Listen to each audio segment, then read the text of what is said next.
ایک روایت ہے کہ بنی اسرائیل کا ایک شخص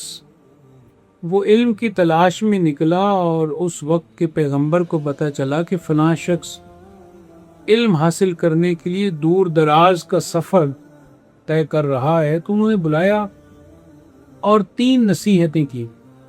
ایک تو فرمایا کہ اعلانیہ یا خلوت میں آپ نے ہر حال میں اللہ سے ڈرنا ہے، یعنی اللہ کا تقوی اختیار کرنا ہے اور کسی لمحے اللہ کو نہیں بولنا۔ اور دوسری بات یہ فرمائی کہ اپنی زبان کو قابو میں رکھنا ہے، کہیں ایسا نہ ہو کہ تم کسی کے خلاف کوئی بات کرو، ہو سکے تو کسی کی تعریف کرو اور کسی کی غیبت نہ کرو، بڑی اہم بات تھی۔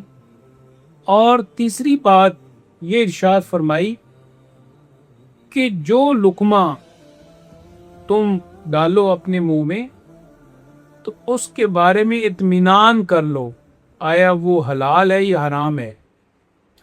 اگر تم نے ان نصیحتوں پر عمل کیا تو جو علم تم حاصل کرو گے اس کا تمہیں فائدہ بھی ہوگا، اور اگر عمل نہیں کیا تو علم کتابوں کی صورت میں